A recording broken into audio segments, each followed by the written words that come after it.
Hello दोस्तों, नमस्कार। स्वागत है दोस्तों आपका गुना आईसीएस एकेडमी में। जैसा कि दोस्तों आप लोग सभी जानते हैं, हमारा जो सेशन चल रहा है दोस्तों, वो चल रहा है डेली करंट अफेयर्स का। इसी रूप में दोस्तों आज का जो हमारा करंट अफेयर्स है वो है 12 जनवरी 2024 का करंट अफेयर्स है। इस सेशन के अंतर्गत दोस्तों हम लोग वो सभी इंपॉर्टेंट क्वेश्चंस देखेंगे जो सभी प्रतियोगी परीक्षाओं हेतु महत्वपूर्ण हैं। इसी रूप में दोस्तों आज का जो हमारा पहला जो क्वेश्चन है वो है, हाल ही में राष्ट्रीय मानव तस्करी जागरूकता दिवस कब मनाया गया? ऑप्शन है 8 जनवरी को, 9 जनवरी को, 10 जनवरी को या 11 जनवरी। दोस्तों हाल ही में जो राष्ट्रीय मानव तस्करी जो जागरूकता दिवस मनाया गया वो मनाया गया 11 जनवरी को। इस प्रकार इसका आंसर होगा ऑप्शन नंबर डी 11 जनवरी है। 11 जनवरी को राष्ट्रीय मानव तस्करी जागरूकता दिवस मनाया गया। इसके बाद दोस्तों अभी तक जो मनाए गए दिवस हैं, जैसे कि 1 जनवरी को विश्व पारिवारिक दिवस मनाया गया। साथ में 1 जनवरी को डीआरडीओ ने अपना 66वां स्थापना दिवस मनाया। 3 जनवरी को international mind body wellness day मनाया गया। 4 जनवरी को विश्व ब्रेल दिवस मनाया गया। इसके बाद दोस्तों आगे अगर देखा जाए, 5 जनवरी को राष्ट्रीय पक्षी दिवस मनाया गया। 6 जनवरी को विश्व युद्ध अनाथ दिवस मनाया गया। 7 जनवरी को महायान नववर्ष दिवस मनाया गया। 8 जनवरी को पृथ्वी का घूर्णन दिवस मनाया गया।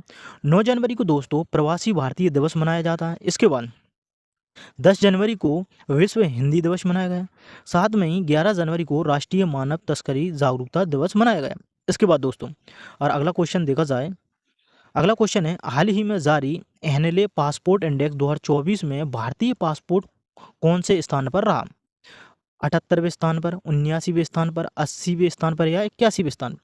दोस्तों हाल ही में जो एनएलए पासपोर्ट इंडेक्स 2024 में जारी रिपोर्ट के अनुसार भारतीय जो पासपोर्ट है उसको 80वां स्थान मिला। इस प्रकार इसका आंसर होगा ऑप्शन नंबर सी 80वें स्थान पर है।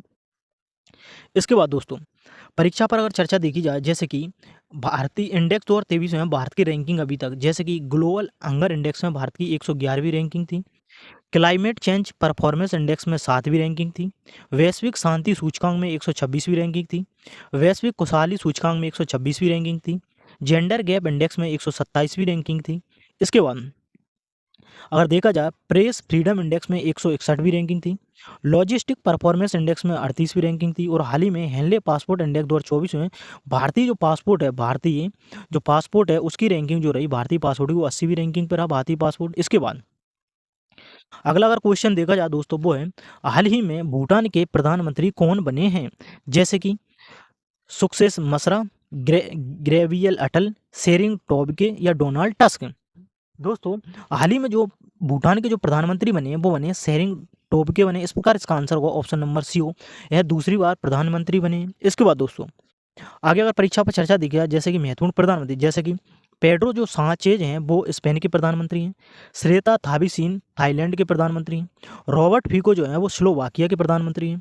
अहमद अचानी जो है वो टूनिशिया के प्रधानमंत्री हैं।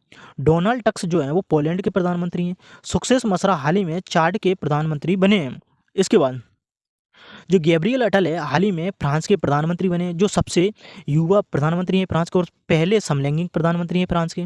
शेरिंग जो टोब्गे है वो भूटान के हाल ही में प्रधानमंत्री चुने गए हैं। इसके बाद दोस्तों अगला अगर क्वेश्चन देखा जाए दोस्तों, हाल ही में कौन सी राज्य सरकार अयोध्या तीर्थ यात्रा के लिए रामलला दर्शन योजना शुरू करेगी?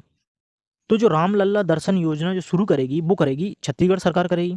इस प्रकार इसका आंसर होगा option number C Chhattisgarh. Chhattisgarh सरकार ने हाल ही में अयोध्या तीर्थ यात्रा के लिए रामलला दर्शन योजना शुरू की है। इसके बाद दोस्तों और अगला देखा जाए, परीक्षा पर जो चर्चा है वो है छत्तीसगढ़ से संबंधित महत्वपूर्ण जानकारी, जैसे कि छत्तीसगढ़ की जो राजधानी है वो है जयपुर है। वर्तमान मुख्यमंत्री हाल ही में नियुक्त की गए विष्णुदेव साय को की गए, जो पहले आदिवासी मुख्यमंत्री हैं। उप मुख्यमंत्री जो है वो अरुण साहब हैं और विजय शर्मा हैं। विधानसभा के जो अध्यक्ष नियुक्त किए गए हैं वो पूर्व सीएम रमन सिंह को नियुक्त किया गया है। इसके बाद राज्यपाल जो है छत्तीसगढ़ के वो विश्व भूषण हरिचंदन है। इसके बाद हाल ही में जो मुख्य सचिव नियुक्त किए गए हैं वो बसव राजू एस को किया गया है। इसके बाद अगर देखा जाए, छत्तीसगढ़ में विधानसभा की जो सीटें हैं वो 90 हैं, राज्यसभा की सीटें 5 हैं और लोकसभा की सीटें 11 हैं। हाल ही में छत्तीसगढ़ ने 22 जनवरी को शुक्स दिवस घोषित किया राम मंदिर के सम्मान में। और रामलला दर्शन योजना के लिए जो रामलला जो दर्शन योजना शुरू की वो अयोध्या तीर्थ यात्रा के लिए शुरू की। इसके बाद अगला अगर क्वेश्चन देखा जाए वो है, हाल ही में स्वच्छ सर्वेक्षण 2023 में कौन सबसे स्वच्छ शहर बनकर उभरा है? इंदौर, सूरत, ए या बी या इनमें से कोई नहीं। दोस्तों, इंदौर और सूरत दोनों को संयुक्त रूप से स्वच्छ सर्वेक्षण 2023 में शीर्ष स्थान मिला दोनों को। इस प्रकार इसका आंसर होगा ऑप्शन नंबर सी, ए और बी होगा। इसके बाद दोस्तों, आगे अगर परीक्षा पर चर्चा देखने से पहले आज का जो शुभ विचार है वो है कि सफलता की गाड़ी भले ही धीरे चलती हो, पर वह तुम्हें सबसे खुशहाल जगह लाकर छोड़ती है। इसके बाद आगे अगर देखा जाए, अगला जो क्वेश्चन है वो है कि हाल ही में देश के शीर्ष स्वच्छ प्रदेश का स्वच्छ सर्वेक्षण पुरस्कार 2023 किसे मिला है? स्वच्छ प्रदेश जो है वो किसे मिला? महाराष्ट्र को, मध्य प्रदेश को, गुजरात को या इनमें से कोई नहीं। जो स्वच्छ प्रदेश यानी स्वच्छ राज्य की जो सूची में प्रथम स्थान पाया वो महाराष्ट्र आया, जबकि मध्य प्रदेश दूसरे स्थान पर है और महाराष्ट्र प्रथम स्थान पर है। इसके बाद आगे अगर परीक्षा पर चर्चा देखी जाए, वो है स्वच्छ सर्वेक्षण पुरस्कार 2023 से संबंधित जानकारी है। इसमें अगर देखा जाए कि 1 लाख से अधिक जनसंख्या वाले स्वच्छ शहर में प्रथम स्थान जो है वो इंदौर और सूरत दोनों को मिला है संयुक्त रूप से।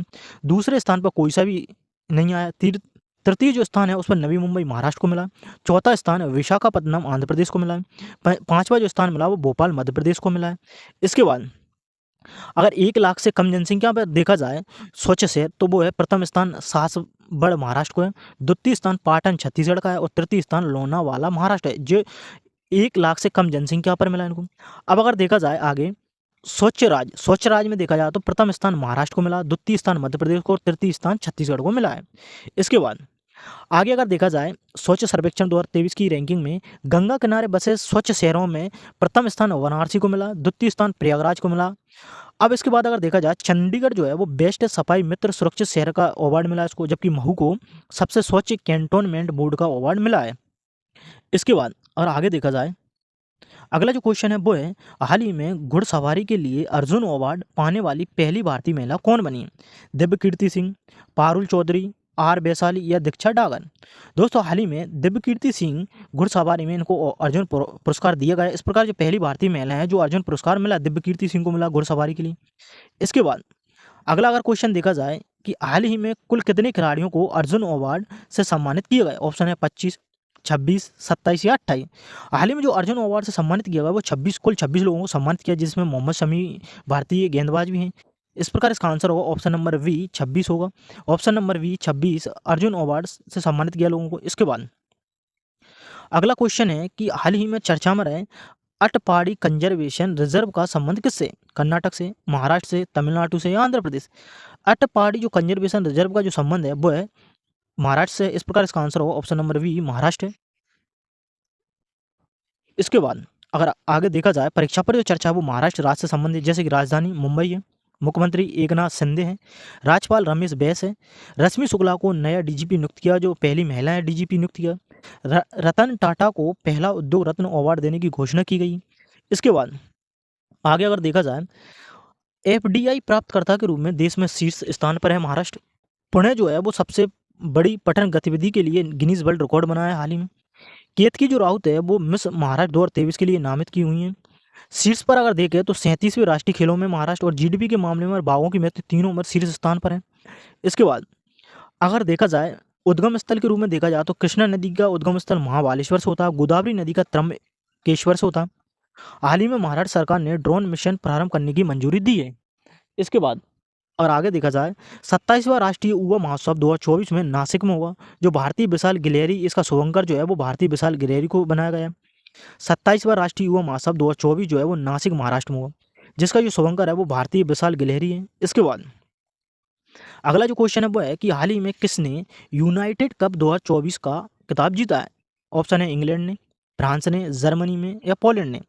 दोस्तों, जर्मनी ने यूनाइटेड कप 2024 का खिताब जीता और पोलैंड को हराकर जीता। इस प्रकार इसका आंसर होगा ऑप्शन नंबर सी जर्मनी है। जर्मनी ने यूनाइटेड कप 2024 का खिताब जीता और किसको हराकर जीता? पोलैंड को हराकर जीता। इसके बाद अब परीक्षा पर जो चर्चा वो है अंतर्राष्ट्रीय संस्थानों में जो नवीनतम सदस्य बने, जैसे कि एससीओ का नवा सदस्य जो बना वो ईरान बना, आसियान का 11वां सदस्य जो बना वो तिमोर लेस्ते बना, एनडीबी का नया जो सदस्य बना वो मिस्र यानी कि इजिप्ट बना, G20 का 31वां जो सदस्य है वो अफ्रीकन यूनियन बना, नाटो का 31वां सदस्य फिनलैंड बना। इसके बाद दोस्तों आगे अगर देखा जाए दोस्तों, अगर आपने अभी तक गुना आईसीएस एकेडमी का जो टेलीग्राम ज्वाइन नहीं किया तो आप जल्दी से गुना आईसीएस एकेडमी का टेलीग्राम ज्वाइन कर सकते हैं, जिस पर आपको यूट्यूब से संबंधित सभी वीडियो की पीडीएफ फाइल मिल जाएगी। तो आप गुना आईसीएस एकेडमी का टेलीग्राम ज्वाइन करें, जहाँ पर आपको समस्त स्टडी मटेरियल की पीडीएफ फाइल उपलब्ध है वहाँ पर, जिसकी लिंक आपको गुना आईएएस एकेडमी के टेलीग्राम चैनल के लिए आपको जो लिंक है वो इस वीडियो के डिस्क्रिप्शन में मिल जाएगी। वहाँ पर जाकर आप गुना आईसीएस एकेडमी का टेलीग्राम ज्वाइन कर सकते हैं, जहाँ पर आपको समस्त पीडीएफ फाइल उपलब्ध है। इसके बाद दोस्तों, अगर दोस्तों आपने अभी तक गुना आईसीएस एकेडमी को अगर लाइक नहीं किया तो इसको जल्दी से लाइक करें। अगर अभी तक आपने इस चैनल को अगर सब्सक्राइब नहीं किया तो इसको जल्दी से सब्सक्राइब करें। और अगर अभी तक आपने इसको शेयर नहीं किया तो ज़्यादा से ज़्यादा लोगों के पास इस चैनल को शेयर करें, ताकि करंट अफेयर से संबंधित जानकारी सभी लोगों को मिल सके और महत्वपूर्ण प्रतियोगी परीक्षाओं हेतु जो क्वेश्चन है सभी को उपलब्ध हो सके। इसके बाद दोस्तों, अगर ये वीडियो आपको जरा सा भी हेल्पफुल लगता है या थोड़ा सा भी अच्छा लगता है तो इस पर कमेंट और लाइक करके जरूर बताना, और इस वीडियो को भी ज़्यादा से ज़्यादा लोगों के पास शेयर करो, ताकि इस वीडियो का फायदा सभी लोगों को मिल सके। और आप गुना आईएएस एकेडमी का टेलीग्राम ज्वाइन करना ना भूलें, जिसकी लिंक आपको इस वीडियो के डिस्क्रिप्शन में मिल जाएगी। वहाँ पर जाकर आप गुना आईसीएस एकेडमी का टेलीग्राम ज्वाइन कर सकते हैं, और साथ में गुना आईसीएस एकेडमी का यूट्यूब चैनल भी आप जल्दी से सब्सक्राइब करें, ताकि आपको सभी नोटिफिकेशन समय पर मिल सकें। थैंक यू दोस्तों, बाय बाय, टेक केयर।